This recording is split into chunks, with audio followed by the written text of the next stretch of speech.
Good afternoon, everyone. Welcome to TIFF by Lightbox. My name is Keith Benny, and I work in our Adult Learning Department. It's our pleasure to welcome you to our first higher learning event of our winter season, aptly named First Things First, Coming of Age in Canadian Film, of course, as part of the Canada's Top 10 Film Festival.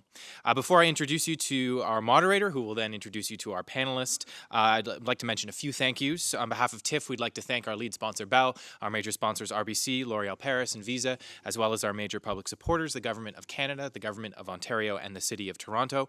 We'd also like to thank our Canada's Top 10 Film Festival supporting partners, the Directors Guild of Canada, and our media partner, Now Magazine. As a charitable organization, we'd also like to thank our donors and members for making TIFF's year-round programming, educational, and community outreach initiatives possible. A few reminders: we ask that you please place your phones on silent. Taking photos or video recording is not allowed at any point during the event, but we do encourage you to tweet using the TIFF hashtag #SeeTheNorth. We'd also like to welcome our online audience tuning in via the YouTube live stream.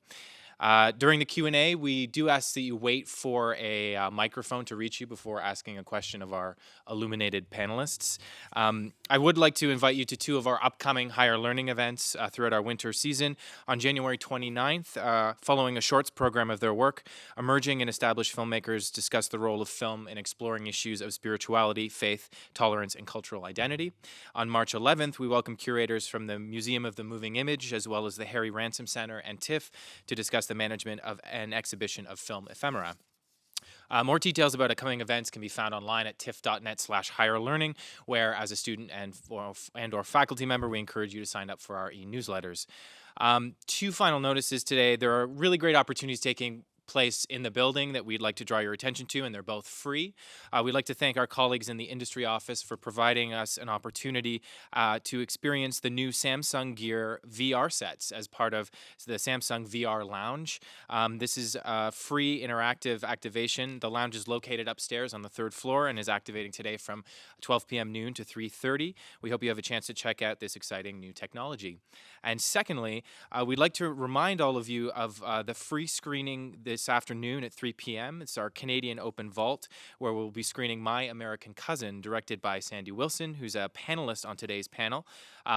Tickets to the event are free and available from our box office downstairs. So after the panel, go upstairs, check out the VR, cancel all your plans, and come for the 3 p.m. screening.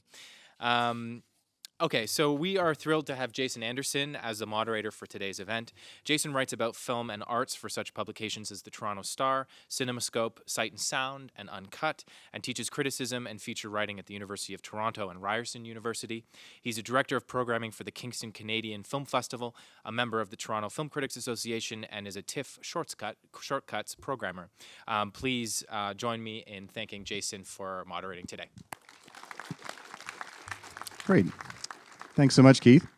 And I have the great pleasure and honor of introducing our panelists for today's panel, which is titled First Things First, which we will get into the many ramifications of that title very shortly.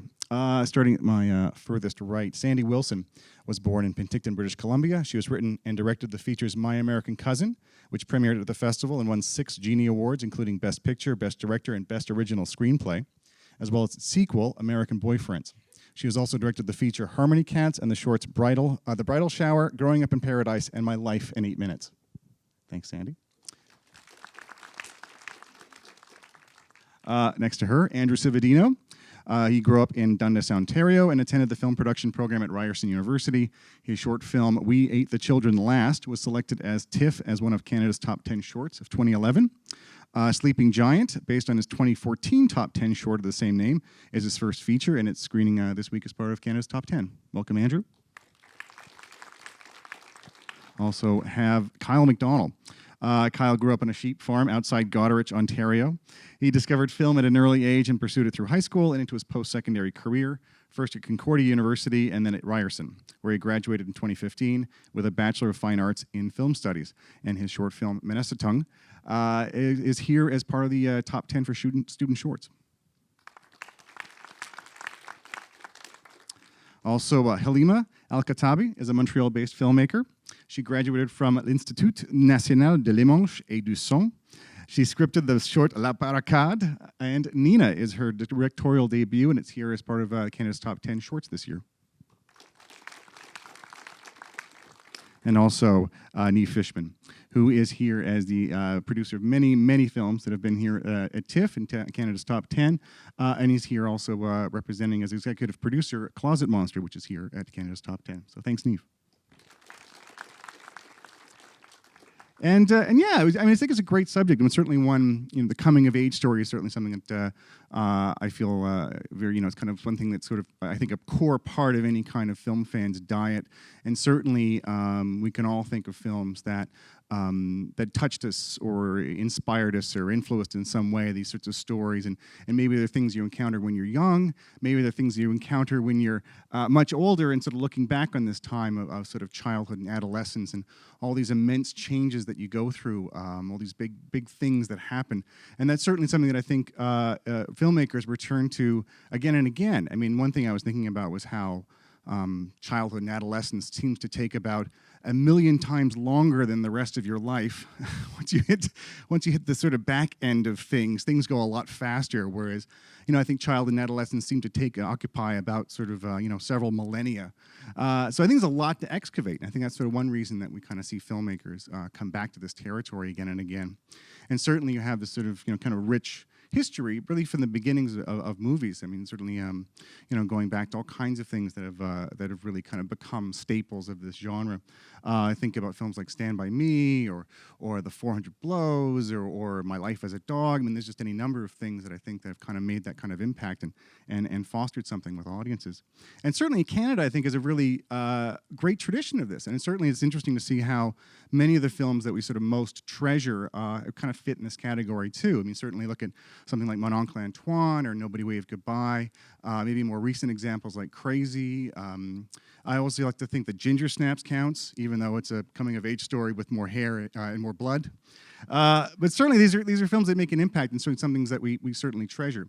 And I guess I was just going to start with the panelists and ask them, first of all, sort of what kinds of coming-of-age films have made an impact on them and perhaps influenced the stories they're bringing here.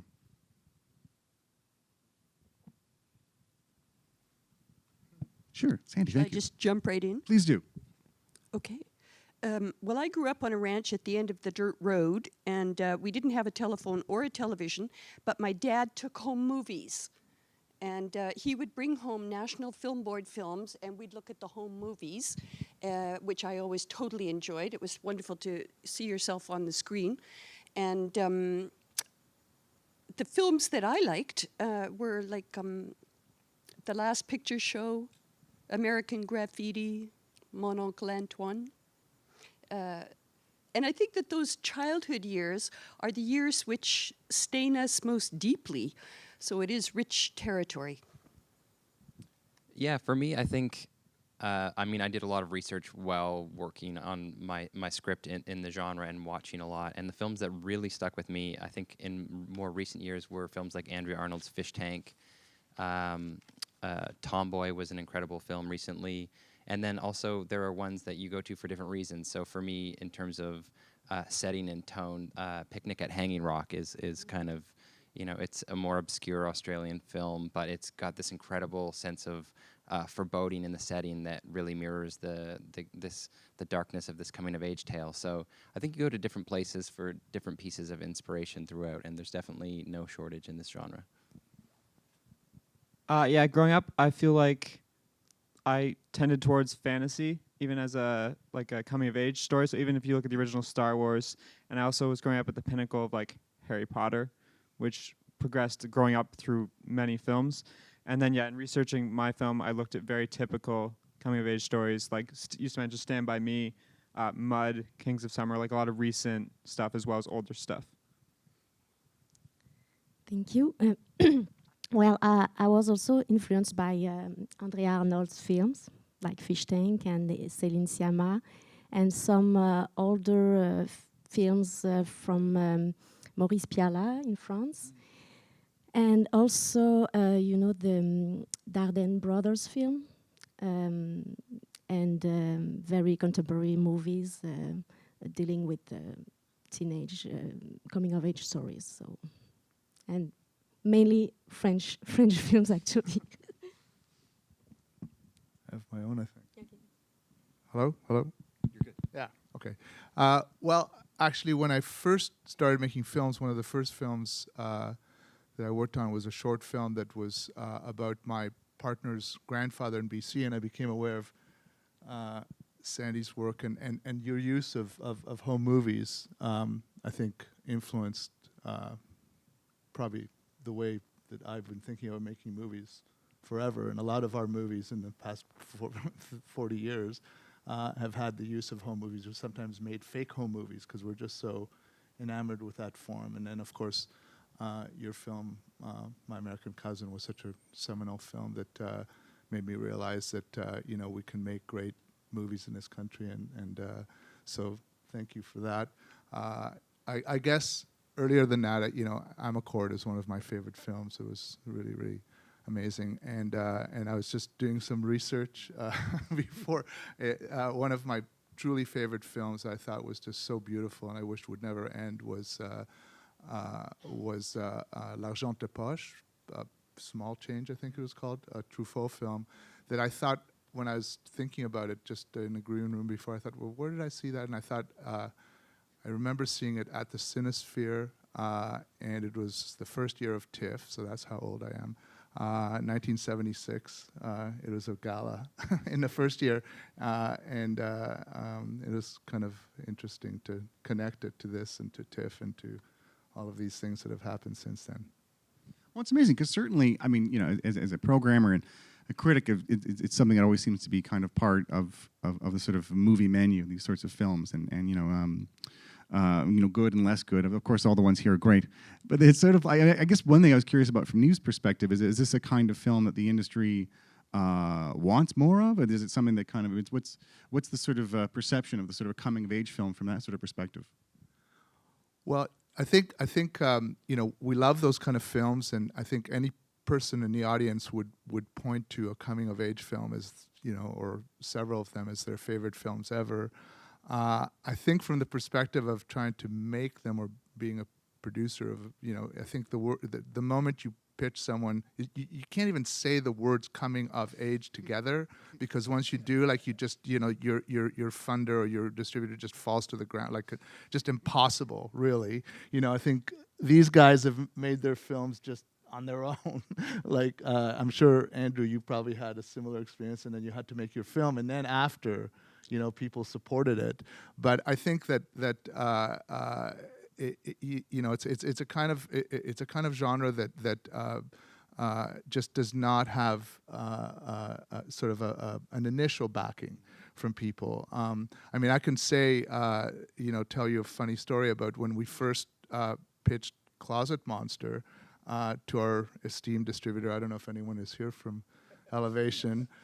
Good. I'm sure they're watching in the office right now. But we kind of had to, we said, well, it's a film. It's from a really brilliant, filmmaker who's done a lot of shorts, of Stephen Dunn, and he's going to be really, he's really going to be acclaimed at one point, but he's a first-time filmmaker, and they kind of slump a bit. And you say, well, it's a coming of age story. It's and then you say, well, it's set in St. John's, Newfoundland, and it's gay, and it's like, So and they said absolutely not, no way. And we said, yes, you have to do it, and they ended up doing it. And then I have to say, if they are watching, is that the moment they saw the film, which is exactly my point here, is that a very rough cut of the film. The room just lit up, and they said, wow, this is so amazing, and thank you so much for bringing this film to us. And so it takes a little bit of perseverance at first, but I think that these films have proven themselves to be kind of staple of cinema, and just the fact that all of us have had such different viewpoints of what the films are, I think speaks for the genre.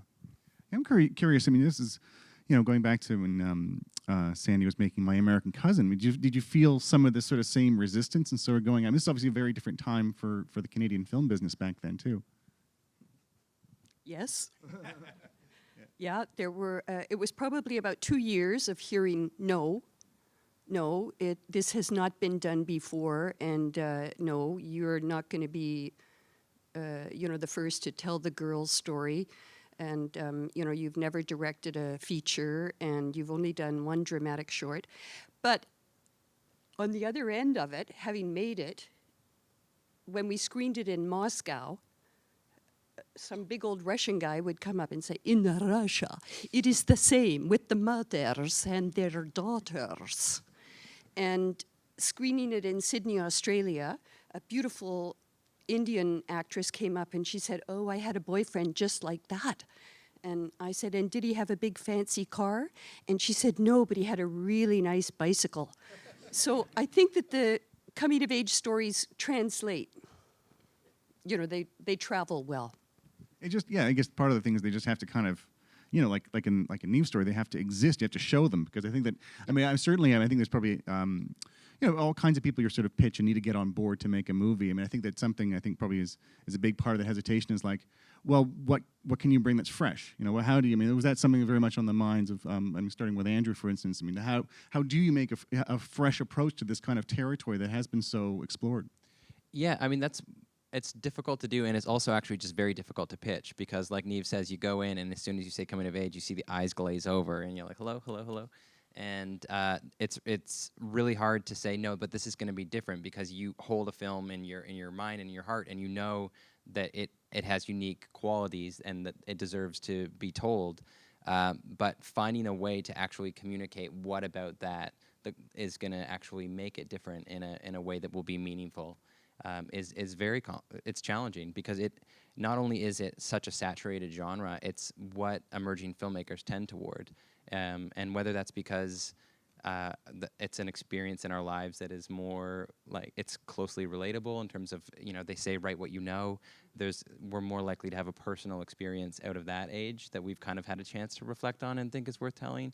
But there are just so many of them, so it is hard to pitch, and it's also hard to find. But I think when you continue to work on your story and how you want to tell it, it becomes more obvious to you what's going to make it unique. And so that was never, my concern wasn't actually making it its own film with its own voice. It was actually just getting the opportunity to do so. I'm curious too. Halima, for instance, what was was that something, was this also a time, thinking about sort of, especially thinking about that sort of point about how it is territory that young filmmakers, emerging filmmakers tend to gravitate towards, because, that stuff is still very fresh. It's sort of at the same time, there's periods in your life where, I think, and there's also the fact that I think some of us, or many of us, feel 14 forever. So I think that stuff stays fresh. But certainly when you were sort of coming to sort of developing Nina, like what was, were you very much thinking about that time of your life? And was there something, were there many questions that arose out of that time for yourself that you wanted to explore? Well, actually, in the beginning, the subject was about motherhood. So it's only after, when I was developing the idea and writing, that it became a teen mother. The main character became a teen mother, so it happened secondly, not initially. And there are many films on this subject too, so I had to find something really special, originality and very personal with the character and with the situation. So the film deals with the very central and specific moments in the life of, in the relationship between this teen mother and her baby. And so I concentrated on this. So I don't know if it answers the question, but it was not something about my, well, it was not about my nostalgia about teenage time, but more about the motherhood question. And actually, there's two themes that blends together. Well, I think I was just thinking about the word nostalgia. Definitely is something that comes up when you start talking about coming of age films and these sorts of stories where, that you are sort of looking back. And I'm curious if any of the panelists think that's a particular danger to kind of look back on youth from this sort of older perspective and have the rose-colored glasses, or just kind of, perhaps see things as you'd like to remember them as opposed to how they were. Yes, just for me, there's something, because I was a too serious teenager, so I started to rebel later, too late. So maybe through this movie, I tried to, I don't know, but see myself more rebel then it's maybe a regret that I try to transfer in the movie. I don't think that there's something inherently right or wrong with taking that nostalgic lens, but it's definitely a choice that really affects the kind of movie you're going to make. I mean, Stand By Me is an incredibly nostalgic film, and it's still a very beautiful story, but I know that for me, when I wanted to make a film that felt very anchored and present in what that moment is like without any of that veneer of looking back and being like, oh, that was so lovely, and trying to get to what feels like both the excitement and the adrenaline and the wonder of it, but also the callous cruelty and all of the other things, and just trying to present them, although in a narrative arc, but as honestly as I could. So I think it just depends on the kind of movie you want to make, but I'm not a huge, like, maybe sentimentality isn't as much my thing, but I love Stand By Me, so I don't know. And I'm curious about Sandy's take too, because I mean, certainly, My American Cousin emerges at a time, when the 50s were very romanticized, and there was very that kind of the view of sort of the happy days view of the 50s was still very prevalent. I mean, and the movie works sort of against and with that in very delightful ways, I've always thought. So, I mean, sorry. I'm not sure what the question is. The question is basically, how are you thinking about sort of presentations of the 50s and sort of thinking about, like, for My American Cousin, was nostalgia a factor for you or something you avoided? Well, I've never understood exactly what the difference between nostalgia and sentimentality is, but I really was kind of tickled pink to be able to completely embellish the reality of the situation. I mean, it was true. My American Cousin did show up. In reality, he never even let me in his car. But I was able to take a whole bunch of other experiences that had happened over the years and cram it all into one weekend. So it was sort of like an opportunity to embellish the childhood memories.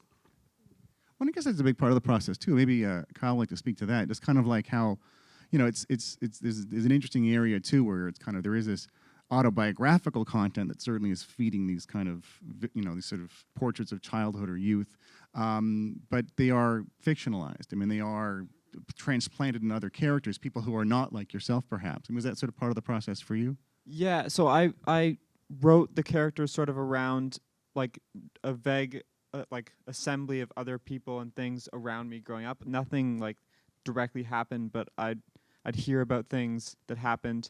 I know when I was pitching the film to people in Toronto, I'd say it's about these kids who steal their pickup truck, and people in Toronto would be like what? And when I went back home and I was like finding locations and things, and I'd say what it's about, they're like, oh, yeah, that makes sense. So it was just like it was to be a typical sort of reflection of that environment and that location in rural Canada, rather than like a direct copy of my own life. And I'm curious from Niv's take about the process of sort of watching Stephen develop Closet Monster, which I think probably of all the films here, the most sort of extreme, kind of it's the most sort of surreal, it's sort of in terms of its sort of take on a lot of these sorts of kind of core adolescent anxieties. I mean, was that sort of, in that process, was it sort of hard to kind of figure out like how much to push it or to push it even further? I mean, what was it kind of like trying to determine, how much stylization was required? Well, there's no need to push it further. It was pushed pretty far right from the start. It was interesting because I first met Stephen a few years back before he went to the Film Center, right after he graduated from Ryerson, or was about to, and he had this vague idea of this film, and at that point I felt that well, first, mostly because I myself am one of those people that then is hearing a pitch about coming of age and thinking, oh no, not a coming of age film.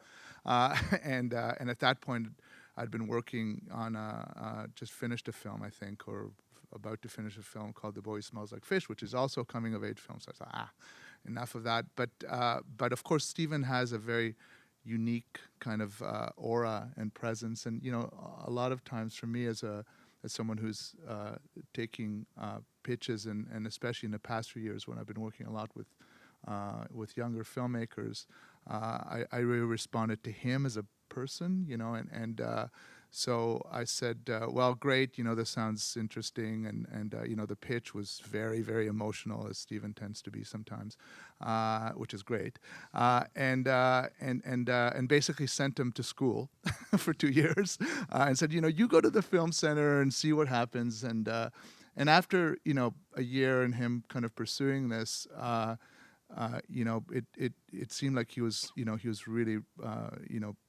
gonna not let go of this particular film, and it was so inside him, and it was so much his own story, but mixed with kind of all kinds of horror elements and fantasy, and it was really, really interesting. And at that point, I thought my two younger colleagues who were working with me, who were kind of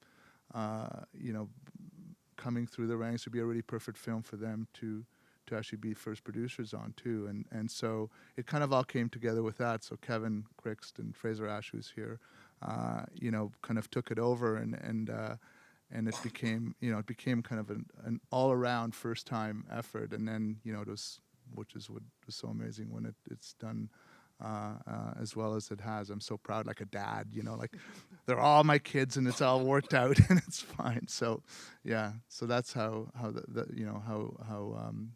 that journey evolved.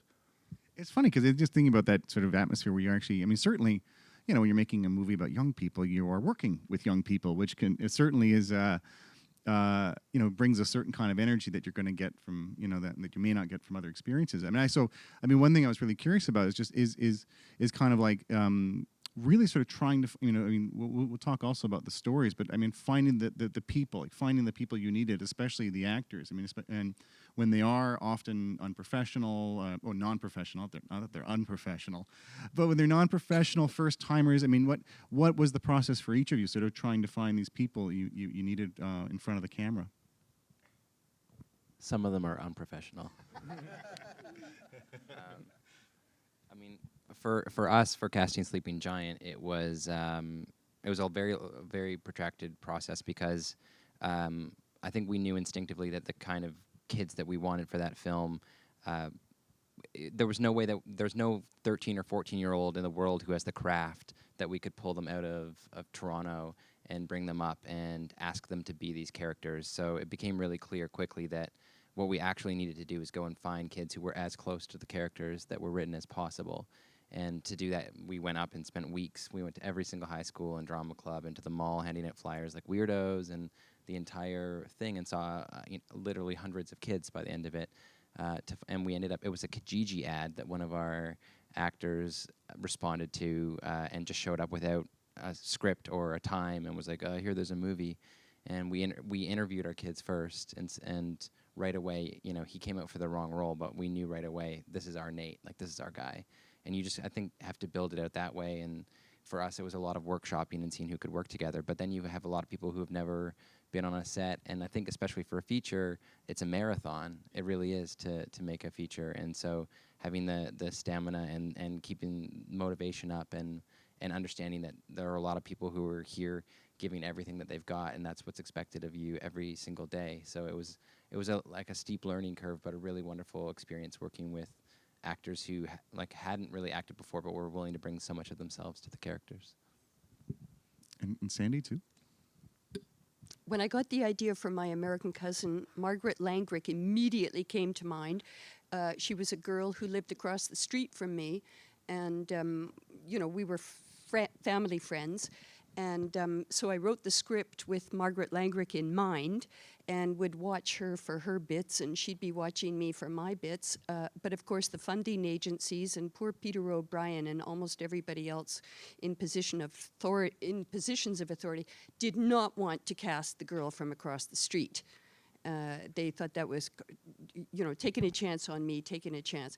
But I completely and totally insisted on it because to me it wouldn't have been the film without her, because she had the right blend of obnoxious and precocious that I was kind of looking for.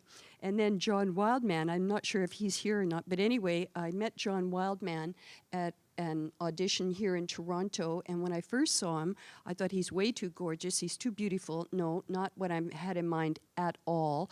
But when I saw him next to a very young kind of Gorky girl, there was something quite sweet about him, and so it was in that callback at the audition that I thought, oh my goodness, he's got a really lovely something about him. And so I went back and rewrote the part of Butch. And most of the other characters, I think we picked up in Penticton a little bit the same, but where you audition a whole bunch of kids, what we did was set up a camera and ask the high school kids to come down, and we played some rock and roll music and got them to move, to see who could dance, who was comfortable in front of the camera, and who looked good on the camera. So that's kind of how we did our casting. It was really important to me when we were casting to cast locally as opposed to casting in Toronto. So all the actors are they've never done screen acting at all. They're one of them hadn't even really done theater acting. So I think that was the biggest hurdle. They're all fantastic kids, and amazing to work with. But I think just working with the tools and trying to form a vocabulary with them was the hardest part. Thank you. So for Nina, we did an open call cast, and also it was important for me to find the Nina, the main character, in the neighborhood where the story takes place, because it's a working class neighborhood in Montreal.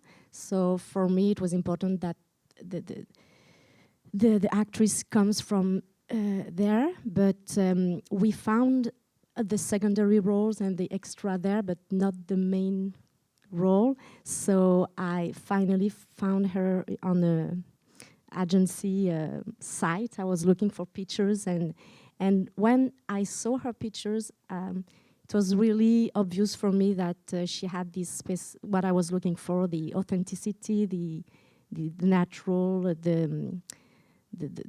I needed her to be strong and fragile at the same time, and finally it was her, and she comes from Quebec City, so not at all from Montreal, but she had something very mature inside her, so it was her, and her name is Elisabeth Tremblay-Gagnon, and she's fantastic, yeah. And actually, it's funny because many of you brought this up, and it's certainly something that I think that all these films shares is this incredible sense of place. Place and often period, in terms of sort of time and when things are happening. And it's amazing to think that maybe that is something I think that kind of a great coming of age film is a big component there of certainly kind of evoking an environment. It's not just about the people, it's just how they are kind of indivisible from this place where they are. And it's certainly something that I think is kind of becomes very important. And so that's something that, for instance, for Niv and looking at sort of the development of Closet Monster, was it sort of a fundamentally St. John's thing? At every point? Yeah, absolutely. And I think you can say that for most or almost coming of age is coming of age in a place, because coming of age is an inner expression of usually a younger filmmaker, an emerging filmmaker, as someone said. I think Andrew, it comes from within. It's a story that So yes, definitely in the case of Closet Monster, it had to be from St. John's. It had to be the story of this boy growing up in that particular community. And I think that's the beauty of it. But actually, all of these are exactly that. Where Penticton.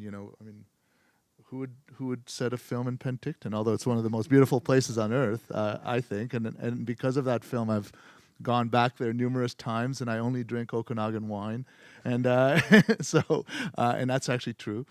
So it does come from. I think a place is absolutely crucial to the. I think in the minds of the filmmakers that create them, the place is just so strong that you can't sort of extricate it from. In the films that I mentioned before, like Amarcord or Quatre Cents Coups, or any of they come from a place too, and that's the beauty of them, and that's the splendor of watching them, is you're watching the emergence of a person in front of you, the so-called coming of age, but also you're watching it within a context of a place that is exotic and amazing.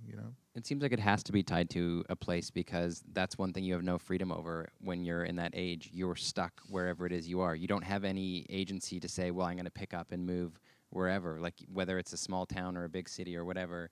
think coming of age has to be inherently tied to a place because that is inherent to the experience. And I really wanted to set mine at the ranch where I grew up. I insisted on shooting it in the house where I'd grown up. That was a big fight all the way along the line. And I did want to shoot it in the Okanagan because I think it's one of the most beautiful parts of the country. And it's kind of interesting that a month ago when I was in Los Angeles picking up the DCP, we screened it. And the guy behind the console, a kid about 18 years old, said, "Oh, Sandy, I like your film. Was the scenery real?" Yeah, it's amazing just to think that that's, yeah, people, you know, it does. Actually, it's funny. I actually had the same moment I was watching recently. I'm like, wow, that's really good green screen. It's like, oh no, that's just a mountain and a lake. That's for reals. But certainly, and it's something that I think that kind of is, I mean, having that kind of specificity is something, I think that's something that we treasure out these coming of age films as well. I mean, especially the great ones, they just feel like they really are rooted somewhere. They're rooted in experience, they're rooted in specific environments, and that's something that you don't necessarily get from all kinds of other films. I mean, they really have to be like that. And one thing too I was really kind of curious about too, especially, you know, in sort of dealing with young actors. I mean, because one thing that also connects many of these films is sex and the sort of first rumblings, maybe not rumblings, maybe more like earthquakes or whatever. But this something that definitely is a sort of very, you know, becomes a very sort of charged part of many of these stories. And I'm curious about how, first of all, how that sort of became, you know, how that as a theme, the sort of sexual awakening or sort of suspicion that something else is, the life is maybe about this something else. Kind of plays in each of these films, and also how you deal with young actors when sort of dealing with sort of perhaps sort of more potentially sort of troublesome area when you actually are kind of dealing with very young actors who maybe don't have the perspective that you do as an artist. No one's jumping for that one. Yeah, go, Andrew. Andrew, you picked up the mic. Yeah, I think it's certainly such a critical personal development that happens with people, and it's as a storyteller, it's also like a very rich thing to get into with character because it is so complex and can be often confusing and many different things, and all these other things. Like with these intense feelings, you end up with jealousy, betrayal, and all the hallmarks of, you know, of a great narrative too.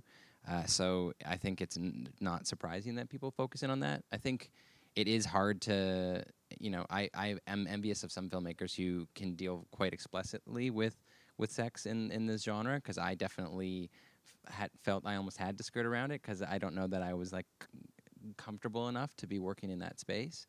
But I think when you're working with your actors when it comes to these sorts of things, I don't know, sometimes I think there are different ways to approach it. I think for me, it's conversations that like are context specific with each actor about a certain scene, and sometimes it's about a scene's going to be lensed in a particular way, and we're not going to have the conversation because if these young actors all know exactly what's happening in this scene, none of them are going to be able to be present in it because these characters aren't supposed to be aware of all these things. So for it to play naturally and for everyone to not like freak out about like the subtext of a scene, then like I think as a director there are times where you choose to like shape and withhold what different characters know about a particular scene. And Sandy, with the same thing when you're dealing with all these sort of like, you know, 50s, hot-blooded 50s adolescents. It was sort of you have sort of similar sort of subtext in mind that maybe you weren't necessarily letting the cast know about? It was a little bit tricky because I think back then in 1959 there were rules. Everybody knew the rules. You were either a good girl or a bad girl. Everything above the waist was okay. That was it. And to explain necking, you know, and that kind of stuff. I remember explaining that to the actors, and then finally one of the actors said, "Oh, you mean foreplay?" And I went, "Oh, okay, fine, yeah, foreplay." And I remember that we had to do a little bit of rehearsals for what we called the necking scene in the Cadillac when Butch is with Shirley. And at first the two actors were very uncomfortable, and gradually they warmed up to each other, and I would say cut and cut again. and for Kyle too. I mean, I guess maybe not so much like the sexual component, but certainly very emotionally charged. What is the process? I mean, did you have to be, I think, quite protective with young actors when sort of dealing with that kind of material? There's no sexual tension really at all, but especially in the scene in the blanket fort where you hear the parents, we had to like sort of explain it. They were all from like good families and stuff, so we sort of had, and there's a lot of swearing and a lot of vulgarity, so we had to sort of, we didn't have those sounds on set, but they sort of knew and it had to be explained, and I sat with their parents and we all talked about it in advance, just what was happening behind the scenes. And then we had to be very careful on set involving the logistics and stuff with the actors. And Halima too, like what was the sort of, going, especially with these sort of like, if people have seen Nina, which is screening tonight, is that the, when's the next screening for Nina? The what? Nina, when is Nina screening again? When? Yeah. Tonight at tonight. 9. Yeah. Oh, great. Because it opens with, I think, one of the most sort of kind of emotionally fraught scenes or sequences I remember from seeing any of the shorts this year, where you just have this kind of very claustrophobic sequence of a young mother, maybe 15, with a very loud and upset baby for a very long time. So, I mean, what is it like to sort of create that kind of environment and to get that kind of moment when you're dealing with young performers? Well, we spend time in the apartment where she lives, so we had the opportunity to have the location a month before the shoot. So we spent time. She spends time there, and we did coaching, and we tried to. We didn't wait the first day of shooting to develop this. So I think it's a question of spending time in the places and try to understand the situation, even if it's not her own situation in real life. But I have to say that I had the chance to meet this wonderful young actress, because she understood so fast and so easily. And especially during the auditions, I met maybe 25 young girls, and most of them, when I gave different directions, they often stay in the same path, the same kind of play. But Elizabeth had this, she can play a very large kind of, I don't know the word in English I'm looking for. Range? Range, exactly, a range of plays. So it was really easy for her, really easy.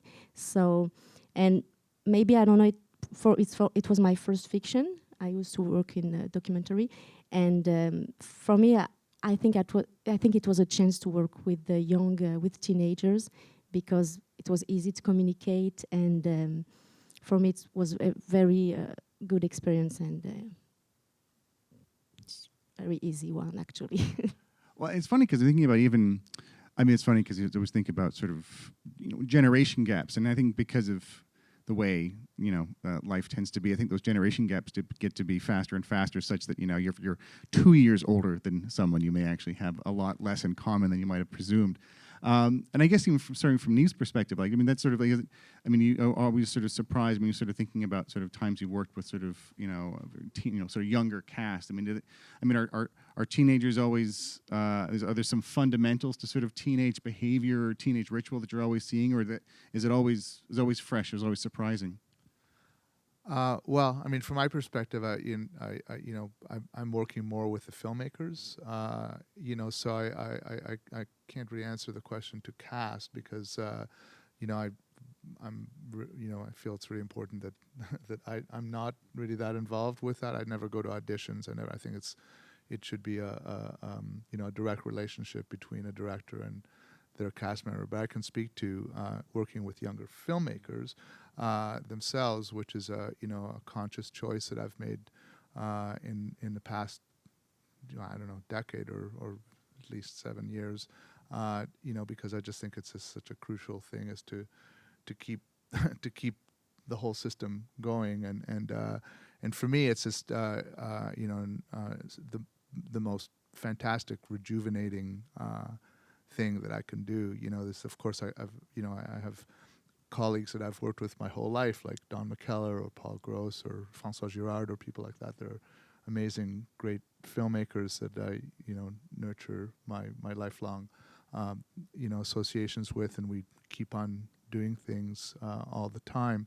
But working with young filmmakers has such a beautiful reward, and especially if the films are doing well, like Closet Monster. It just it gives me a special pride and joy, and to be able to sort of bring someone to the world of filmmaking and continue that cycle. Right, and it's been fantastic to see what the sort of life of that film already. And that's, I think it's something that sort of, I think, kind of is heartening, that a film that can sort of make that kind of connection with people and be so kind of bold and idiosyncratic. And and I guess that's one thing I was curious about the panelists' perspective as well. If there was a worry as they were sort of developing films, that like, is this too personal? Am I making something that really only is going to make sense and sort of have relevance to me and maybe my cousins, as the case may be? I mean, is there enough here for other people to sort of find a way into these sort of experiences? Was that ever something on people's minds? 100%.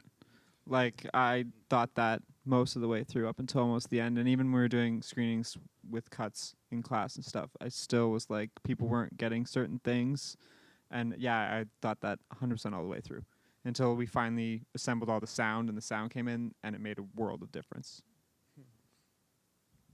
I felt, I don't know. I think that was definitely something that goes through your mind. For me, setting was a huge part of that. I grew up spending my summers up on the North Shore of Lake Superior, and I have a huge personal affection for that landscape. And I wanted to share what that's like, but I was very afraid that to a lot of other people, it's just like tundra and like some water. And so I was scared that maybe what I thought was special really wasn't, but I guess that's the challenge of it. This is special to me. How can I communicate it so that an audience can watch it and feel what I feel about it?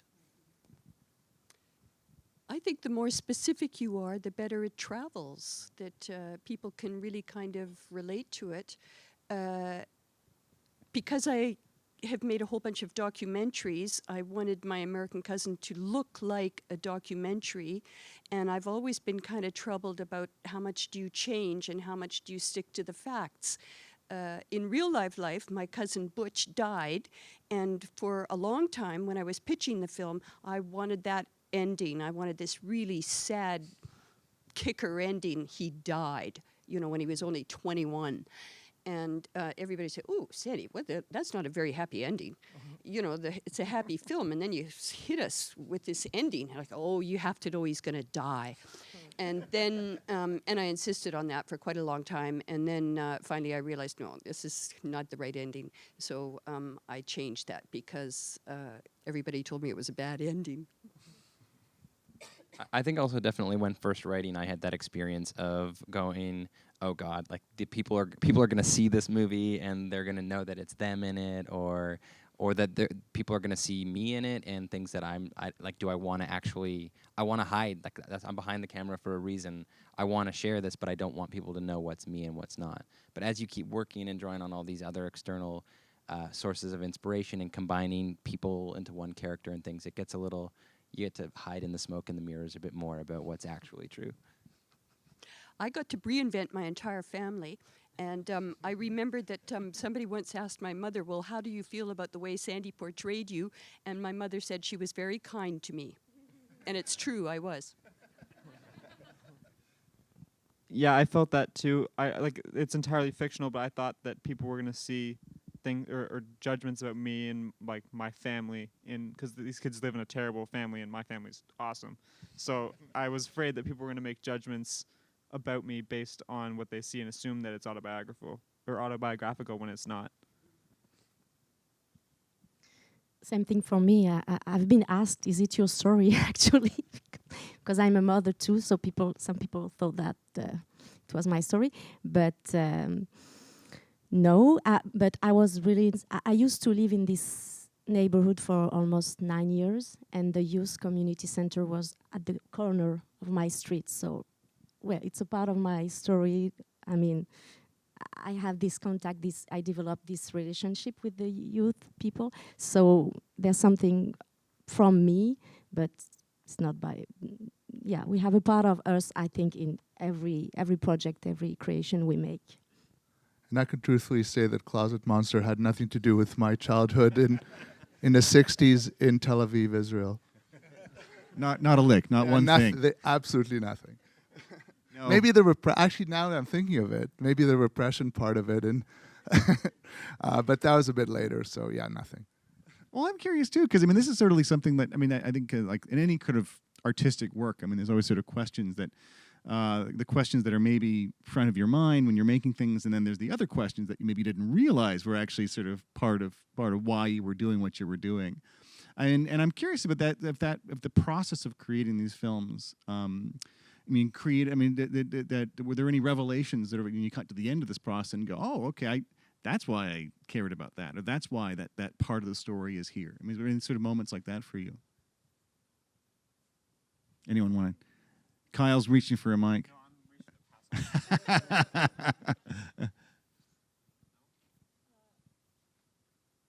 not sure what the question is. Oh, just in terms of your I'm curious actually about your in terms of you, because you've been actually that goes good to play to Sandy as well, because this is a film that's had this life for 30 years. I mean, what new things do you see in the film? Are there things that surprise you about what your sort of take was on this kind of story? Well, I know that it turned out a lot better than what I expected, which was a delightful surprise. Maybe the thing that surprised me the most was that when we screened it in New York City, they were kind of critical of the way I portrayed the Americans. And the same thing happened in Los Angeles. And I thought, yikes, these guys don't have quite as much a sense of humor about themselves as us Canadians do.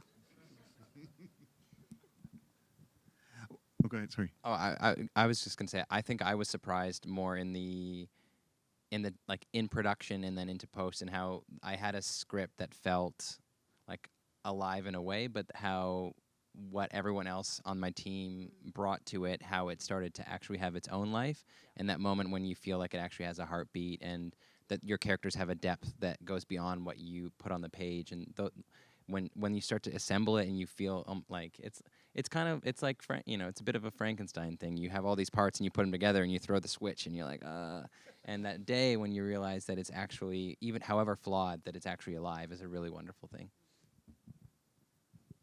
And Kyle and Halima, so that sort of moment too, where it's like, oh, it's this thing now. It is this thing that has this other life. It's not, it exists in the world like that. I honestly don't know if I'm at a place of wisdom enough to reflect on it. I'm still sort of figuring that out. Well, actually, it's the same thing that you said. It's what happened when the whole team, when everybody works on the same thing. It's actually finally it's the same thing that I had in my mind, but it's much better than I thought it would be, because of the participation of everyone in the team. That's good. Well, I'm happy it worked out. And I guess also, like, it definitely is. I mean, what kinds of interactions have you had with audience members at this point? I mean, with all these different films. I mean, what has been sort of most meaningful in terms of seeing it, connect with audiences? I can say for Closet Monster, something that I found really interesting is that we've had a number of screenings at festivals around the world, and in a place like, for instance, in Busan, that I wasn't actually at the screening, but I heard so much about it, is that the film kind of opened up feelings, the sort of the repression and dealing with the issues that the main character in the film deals with. Really, really enlightened people in a very closed society like Korea, where the father and son relationship is so strong, deviating from that is just unheard of. And so there are young men in the audience that came up to Stephen after and had tears in their eyes and said, well, this is me, but I can't ever tell anyone, and so those kind of things are the, I think those are the reasons we make movies is that, you open, even if it's one person, that you open up to that sees something in your movie that can help them or make them realize something about themselves. That's such a beautiful, and rewarding thing. It's been absolutely thrilling for me to see the affection that people still have for that old movie, My American Cousin. And even when I screen it now, people will come up to me, and quite often they'll sort of look behind their shoulder before they say, I had a cousin just like that. So then I get to hear their stories. So that's what I like is, they watch the movie and then they need to tell me their story about their cousin.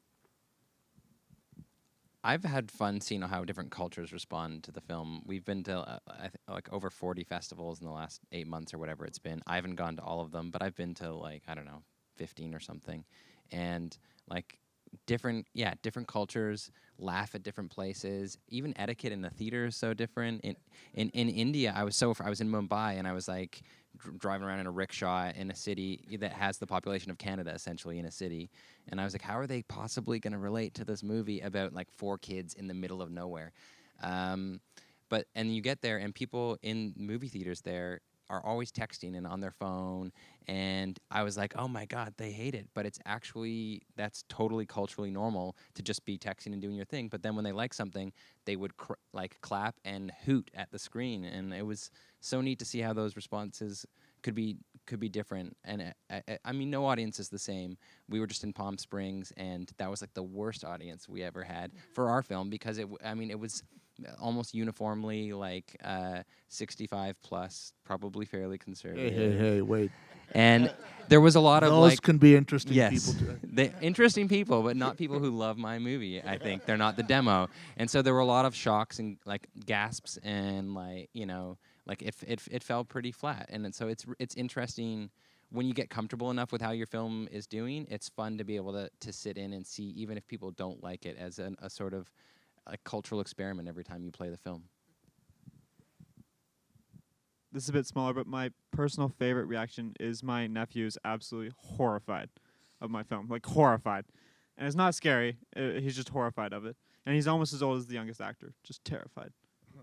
Sort of hiding under blankets while, is it truly like a horror movie? Yeah. Well, for me, I didn't have yet a lot of audience experience, because it's just the beginning of the story of the the film. But this week in Montreal, it was at the Centre-Phi on Monday, and the audience laughed at a place that I wouldn't think that they would. So I was very surprised and happy about that, because it was I liked it that this moment was not so dramatic that I wanted to. It was nice, yeah. Yeah, I like the experience. And I guess also just, we do have a lot of sort of emerging and aspiring filmmakers in the house too. If people could talk about what the sort of biggest challenge was. If there was a moment in making these films that you just thought, well, this is not going as I'd hoped. This could all be sort of going south on me right now. I think probably every moment. That every single moment, every day, until you finally get it out of your hair, right? It's yeah, and even then, sometimes with different films, not the ones we're talking about, you want to get it out of your hair forever, right? But you guys wouldn't know that, you're too young. But no, every moment of making a film is a moment of self-doubt, I think. And so... For me, the hardest moment was during the shooting, because we had to do it very fast, and not like in documentary when we take time. And I thought that we would have more time. I was maybe very naive, but today you have to make film. You have a small amount of time for shooting, and it was difficult for me. It's the producer's fault, right? Yes, yeah. exactly. There was one moment. It was the first day of shooting and the second set that we were at, and it's where the truck is stuck, and it didn't get to where it was supposed to get. Like, this ground had frozen the night before and thawed, so it was just like soup. So that was the moment where we were like, oh shit. And like we had to completely redo all of our storyboards and everything, and like all our shot list in maybe like 15 minutes. And then we woke up the next morning to go back to that scene, and it had snowed. So we had to take sticks and bang all the snow off all the trees. That was the moment where I was like, okay, this might sink. This might not go so well. I think I could fill the entire hour of just telling you all the times where I was like, well, it's done. My life's over, and this film is dead. From getting funding, it's so hard. And then when you're making a movie with very little money, it's everyone, like, you just don't have the maneuverability to respond to problems. Always come up, and money is the easiest way to solve a lot of them. And when you just have, and that's always a problem on every film, but when that ceiling is so low, it's really hard to be adaptable. And we were shooting up on a lake that was, we had 5 days on never write like 5 days on an uninhabited island in the middle of a giant lake. Like, what was I thinking? And so we'd go out to 3 days in a row. On our last week, we were turned away by the waves being too high. And then we like barely got out to shoot the climactic sequence, and we came back, and for whatever reason, we thought we'd shoot the last bit of the film, the last 3 minutes of it, on the last night, because it was an overnight thing, and we thought it would be really nice. Everyone could give their all. Well, everyone's plane ticket is booked back the next morning, and we have a lightning storm, and we can't set up our lights or do anything outside while this lightning storm is raging. So we're all sitting inside, just listening to the thunder rumble overhead until about 3:30 in the morning, and it cleared, and somehow, like, we just went out and banged it off. It was like the film gods were like, just so you know, we totally could have screwed you here. Plan better next time. And, I don't know. I have a vivid memory of getting ready to do the final mix at the lab in Vancouver, and my friend Dave Harden said, "Now, Sandy, you're going to pay for this mix, aren't you?" And of course, we didn't have any money, and I had no idea whether we were or not, but I looked him right in the eye and I said, "Absolutely, Dave. You'll get paid for this mix." And he said, "Okay, we'll start the mix now." And I looked over at Peter O'Brien, the producer. He was reading a newspaper, and he put down his newspaper and he said, "Sandy, now you can call yourself a producer." Well, and I'm very pleased that all those hardships were not so great that it prevented you from finishing the films. And I guess I'm curious too, because it is something that certainly, plenty of major filmmakers have sort of come, back again and again to these sorts. I mean, certainly Fellini was somebody who would come back to childhood subjects. Bergman, I mean, it is a kind of trove for many filmmakers. And I guess we're going to go to questions from the audience in a few minutes too. But I guess just a last thing for the panelists, we wanted them to talk about was just, I mean, is this somewhere? Are you going to go back there? And in fact, Sandy, you did go back there with American Boyfriends a couple of years later. What was it like, kind of coming back to that terrain? A mistake.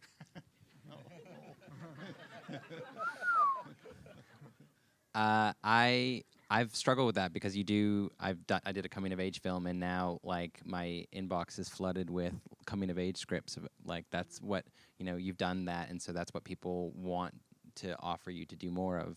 And I've like actively kind of had to make the decision, even if it's a really great project, I don't think that's the genre I want to work in next for a number of reasons. But it is hard. You find a really great story, but you're like, it's so similar, and it's. So I think for me, creatively and career-wise, it probably makes more sense to depart and work in another space, at least for a while. Yeah, I've thought about it, but I'm trying to, like, as an emerging filmmaker and not particularly amazing yet, I'm trying to experience new things and try and expand and figure out what suits me the best before I would go back to another coming of age. Well, not for the moment, but never say never. But the projects I'm working on for the moment are really different. But even in Nina, in this short, there are a few themes, not only one. So I'm trying to work on different things. And I can tell you, Steven's next film is a coming-of-age film that is not autobiographical, and that those same distributors who were worried about it last time are embracing it this time. So it goes to show you the price of success. And that Stephen can make as many coming-of-age films as he likes, at least for a while. Well, until the next one. Yeah. It's only the next one that counts. So great. And if we have questions from the audience, I believe we have mics at the ready. So if there are any other questions in regards to coming of age or just in terms of sort of the production experience for these filmmakers in general. Hi, you briefly alluded to the difficulty of getting funding. Can you hear me? You briefly alluded to the difficulty of getting funding. Could you all speak briefly about that in your own experience? Sandy, Andrew's got the mic. You're doomed, Andrew. You got it.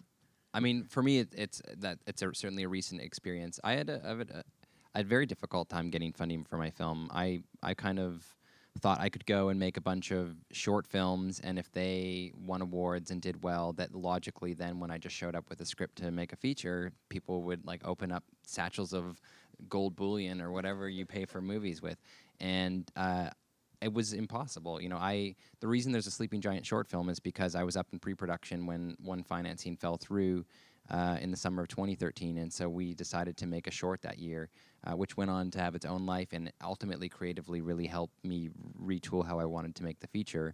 But it was a whole other year I was waiting, and we basically just decided, you know, hell or high water. We've got these kids, we love them. They're a ticking time bomb of growing up. We have one more year, and we're going to make the film next summer no matter what. And I'm not going to give a number to what we had, but it was like we got through production on a budget that I've made a short film for in the past. So it's like that's the reality that you can be faced with, but you have to decide whether or not are you going to make your film or are you not? And you can spend your whole life waiting for the opportunity for everything to fall into place, or you can just decide, maybe I have to look at this as a constraint, but I can be creative within those constraints and find a way to still tell my story. Getting the financing together was very difficult. And at one point, I had a friend who had a brother who was married to an accountant in the Grand Cayman Islands. And so I was down in the Grand Cayman Islands pitching, and it looked like we could get some money from the Grand Cayman Islands. And so then I went back to the CBC and said, I think we've got some money coming in, so could you give us a broadcast license? And they said yes. So that was the first money that sort of came into place, was a broadcast license. I don't think that's available anymore. And then, of course, the money from the Grand Cayman Islands totally fell apart because they were a bunch of shysters, right? But because we had the CBC money, then Telefilm would come in if we could bring in a final third, and that would be the distributor. That was the tricky part. And then, of course, like yourself, I think you have to go ahead. You have to just kind of get on the path. I remember being in the motel up in Penticton. My friend Joey was up there too. Anyway, we didn't know whether the financing was going to be in place until I think we were kind of like a week into the shoot. Yeah, I know it's obviously a much different scale shooting like a student short film, but we did just that. We shot first and then funded after. Well, we decided with my producer and friend to make the film whatever, if we have funds or not. It was really a decision in the beginning, and we had the funds at first time with SODEC and Conseil des Arts du Québec. So we were lucky, and we did it. But what I still find difficult is the distribution for short films. It's really, there's no money. You have money for production if you have the chance to have it, but nothing for distribution. So it's hard. Really. And was there other complexities for Closet Monster in that regard? Well, I mean, I think as you saw from my colleagues here, you know, I think every film really is really hard to fund. You know, having gone through decades of it myself, you know, I can't say there's a single film that I've worked on, there's probably 200 of them, that I could say, wow, that fell together quickly, you know. So it's why one of the realities is why we all have big personalities, and we all believe that what we're doing is right, and that's how you just have to move forward. Hope that's good on that topic. Other questions? Other mics?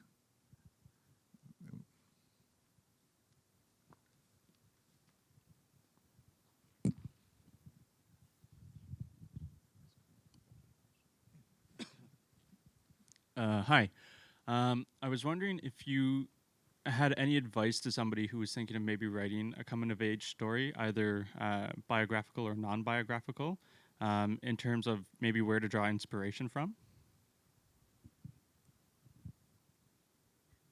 Did anyone hear that? Yeah. So where should a new writer come at a sort of coming-of-age story? Where do you draw inspiration from? I mean, there's so many amazing films out there, and there's also a huge, in literature, there's an incredible canon of beautiful works that are all so different. So if you don't have anything of your own to draw on, I think anytime you're working in a genre and you've made that decision, the best is to know that genre as intimately as you can, so that you can work within it, but also understand how you can break out of it and make it your own space. And I got the idea from my American cousin when I heard a song on the radio. It was Johnny Horton singing the Battle of New Orleans. And I remembered my cousin coming up for a visit.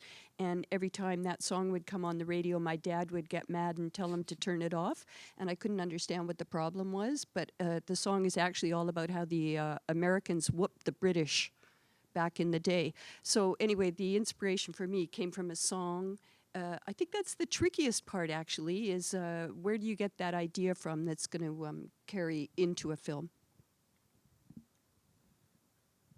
I don't know, for me, the biggest inspiration right away, like the thing I jumped to right away, and then as a launching point, like we discussed earlier, was actually the place.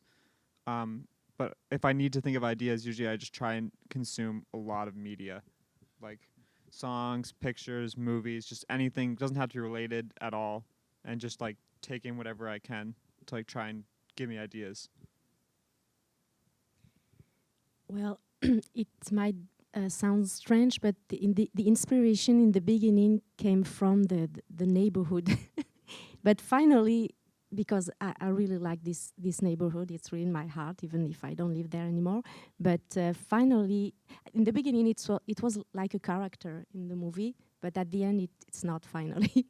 But so it was that. It has to be very personal, I think. It has to come from something specific and personal. So I have a question.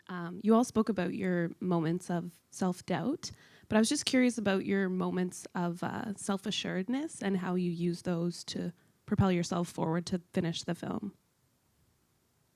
What's this thing that you're talking about? That's right. Yes.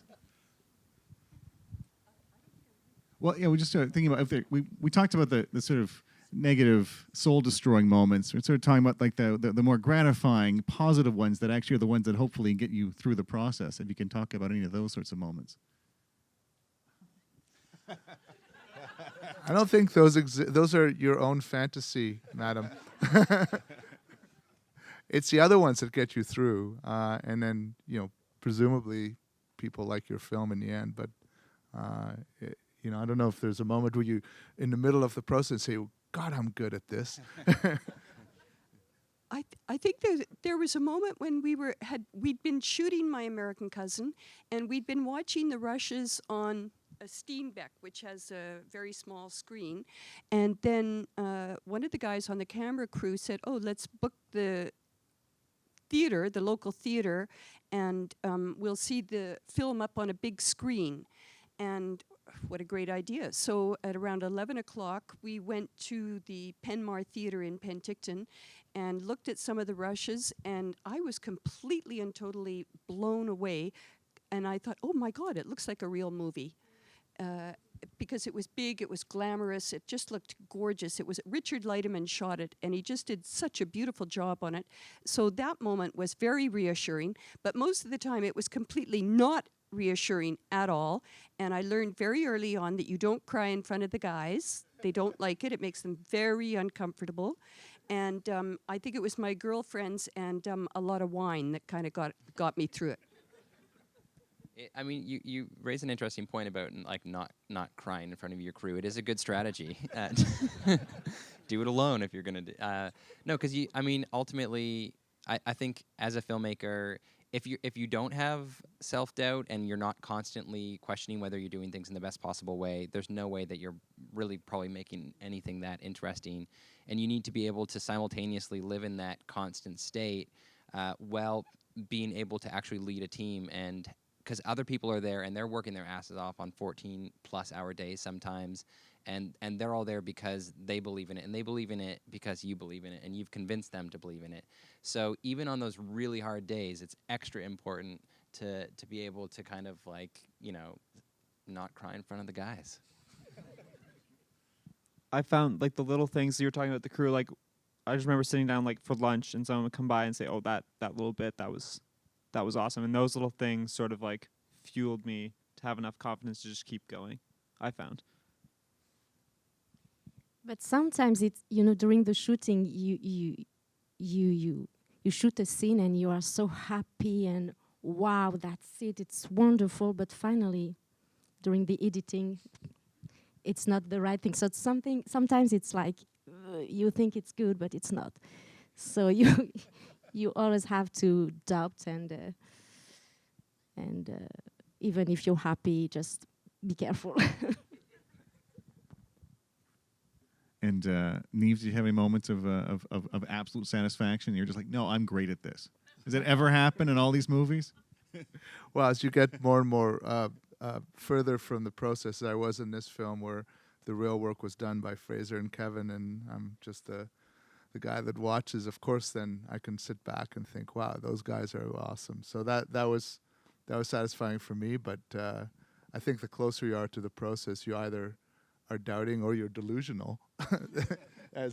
So if you ever think it's good, then you're delusional, and if you ever, you know, but I mean, seriously, you know, of course, all of us, I think, have great satisfaction in what we do generally, and that's what fuels us. I don't know if there's specific moments where, you know, you constantly have self-doubt, but in the big picture, you know, we all believe that what we're doing is kind of interesting and can, you know, can inform people and enlighten them and entertain them and all those things, and that's what drives us. Otherwise, we wouldn't. You know, I guess I'm here longer than most, and you know, that's what makes you go on. You know, for decades.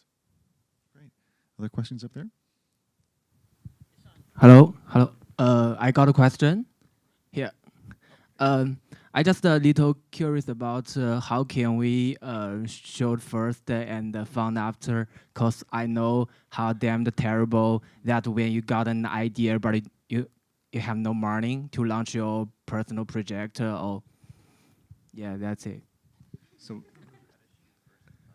right. I guess that. I mean, is that really a viable strategy to sort of, you know, maybe not? I guess you know, it's always going to be case by case, I should think. For us, we weren't dealing with a whole lot of money, so even if we weren't able to secure funding, like, it wouldn't have been the apocalypse. Since it is just a student short film, we weren't dealing with like thousands and thousands and thousands of dollars. It was very, very small budget. So even if it fell through, we would have been okay, I think. Oh, that's the good old days, eh? I think it's important not to put in a lot of your personal savings into something. No, I mean, that sounds like a joke, but people do it. I've done it on, you know, in some shorts in the past, and you like even on my feature a little bit. But I think it's definitely not a sustainable model, and it's yeah.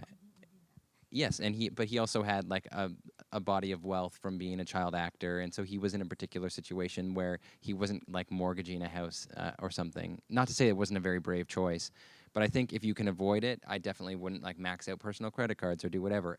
I'd rather look at how you can limit your means. I mean, technology is so incredible now. The kind of the results that you can get on a camera that you can buy for a couple $1,000s are not the difference between your film playing a huge festival or not. It's the quality of the storytelling. So look at where you can put what little money you have and try to find a story that you can tell with a limited means. Make that your creative constraint.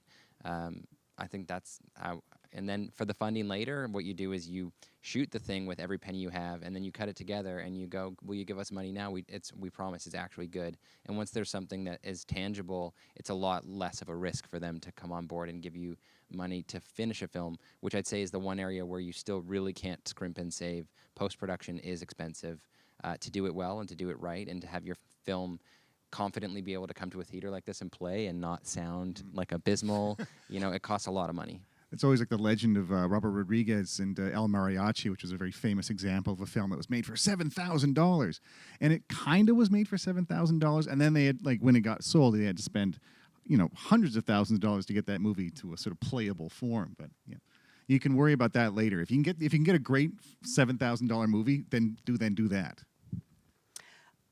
I totally encourage you to go out and start shooting, even if you're not financed. I think the tricky part is to make sure that you're working with a wonderful crew who is going to support you and make you look really, really good. So maybe you only get to shoot a portion of your film, but you can then show that to somebody else and then get the rest of your funding. But I'd say get your crew together. That's really, I think, as important as your financing. Other questions? Oh, we'll wait for your mic. Oh. Sorry. Hi. My question is about pitching. When you guys have an idea and you go and you take it and go into a pitch, could you kind of talk about your experiences with that and any advice that you have for people on what to prepare when pitching an idea? A good lookbook, like something like a visual aid. Reference movies are very helpful, not in like the cheesy, it's like Die Hard meets, I don't know, the Flintstones. Yeah, but having really good, like if you can have good references that are somewhat recent, and especially if you're pitching for money, then make them not obscure art house films because those movies didn't make money and they don't care.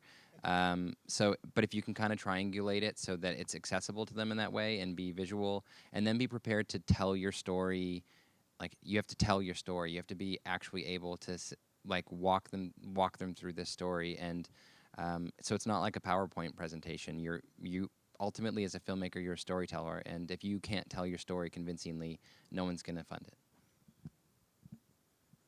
And I'd say practice telling stories and practice your pitch on anybody who will listen, whether you're on an airplane or, in the line up at the grocery store and somebody asks you, what are you up to? Get that pitch down to about, 2 minutes, 2 or 3 minutes.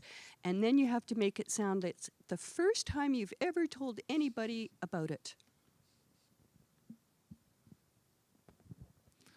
Niv, what do you?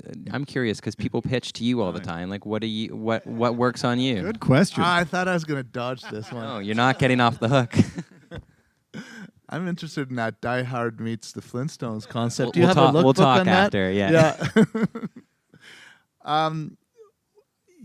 I guess for me the most important thing is actually, as I said before, is the filmmaker. Is the person that's pitching and whether I can kind of relate to the person. From my perspective, I guess having like a complete someone who's completely not done anything before, so there's nothing I can see, is really, really difficult. I would if I ever am in that kind of situation, I'd encourage them to go first and do something, like just anything, like just shoot any material on the streets or anything that can at least assess a visual style or any kind of a style or any kind of a personal viewpoint. And then really it's about the passion. I think the story I told about Stephen's first time, at that point I'd seen a short that he'd made that I thought was really interesting, but really it was the person, it was the emotion with which he told the story, and it was a terrible pitch. I mean, it didn't go well for him, and I was trying to be really nice, and he was crying, and it was like really, really awkward. But he was telling his own story, and that's why I said I sent him back to school, which I actually did. I said I'd love to work with you, but you go and think about it, go and think more. So from the perspective of anyone there who's thinking about pitching, you also, I think, have to be ready in a sense, like ready, emotionally ready, or just, ready in terms of technique, or, a lot of people just want to I'm going to make a film. I'm going to do it now. I'm going to get someone to support me. But, from the person who's trying to support you, and remember, I have to then go and get support from others. So it's not just me. I'm assessing when I'm looking at you. I'm assessing, okay, well, how do I fund this? How do I get this going? And so sometimes, I want to do something myself from my own perspective. I'm particularly interested in a theme or in a subject or in an ideology or whatever it may be, a politics sometimes, or just the person themselves. But then I have to take it to other steps. And so just always be ready. Don't ever take anything personally. Be ready to have people tell you things that you may not want to hear. And be confident. Be ready. Be ready on an emotional level. So I think the lesson there is that tears can work in that context. Yeah. Tears are good. Genuine tears, yeah. I think we have time for one quick one if we have anyone left. Any other questions out there to anyone hopping for a mic? Oh, there we go. This is the last one. A couple of you have mentioned working with your team, having your team ready and getting out there and shooting. Can you talk a little bit about how you built your teams? Did you already have relationships, or did you hunt new people down? How did it go for you that way? I think the relationship between a director and the cinematographer is a vital one. You have to be able to communicate and understand each other. And I always thought that I would be shooting My American Cousin with a cinematographer I'd done a whole bunch of documentaries with, so we had a relationship. At the last minute, he dropped out, and so it was almost like dialing for a date or something. I had to talk on the phone with a bunch of cinematographers who I'd never met, and that's how I met Richard Leiterman, and I liked some of his films that he'd made, and I had to just kind of take a chance. And luckily, it worked out really very nicely, although on the first day of the shoot, I felt like we were both I felt like we were like a bride and groom walking down the aisle, and the whole crew was going, I wonder if this marriage is going to work. How long is this going to last? Is Richard going to wind up directing, or is the girl going to direct? That kind of thing. And it was very, very scary. But Richard and I were able to talk through that, and I explained the situation. And, on that first day of the shoot, he said, where's your shot list? And I said, I've heard a lot about this shot list, but I don't know exactly what it is or how you get it. And there was a long pause, and then finally, he said, well, what do you have? I said, I have a storyboard. And so I showed him the storyboard, and he was able to say, okay, this is your master, then you've got a close-up, okay, fine. So I think it's a question of communicating. And a lot of the other people I had worked with before, which was a good thing. The productions designer was a guy, Phil Schmidt, that I was living with. We had 2 children together, so I knew him. And Joey and I had done a book about poetry. But there were a lot of people on the set of My American Cousin, including me, who had never been on the set of a feature film. But we were a nice mix of virgins and not virgins. It's a very tricky thing, but I think if you can, it's the communication, really. And plus, I was able to show them growing up at Paradise and say, this is kind of the look and the feel. And, oh, okay, so having a previous film to show was a kind of shortcut to saying what the tone and the feel and all that kind of stuff. But it's tricky. It's tricky. It doesn't always work like that. I think that's all the time we have today. But thanks again to all our panelists. Congratulations on your films, and please come out again for all the screenings that are still to come. So thanks very much for everyone today.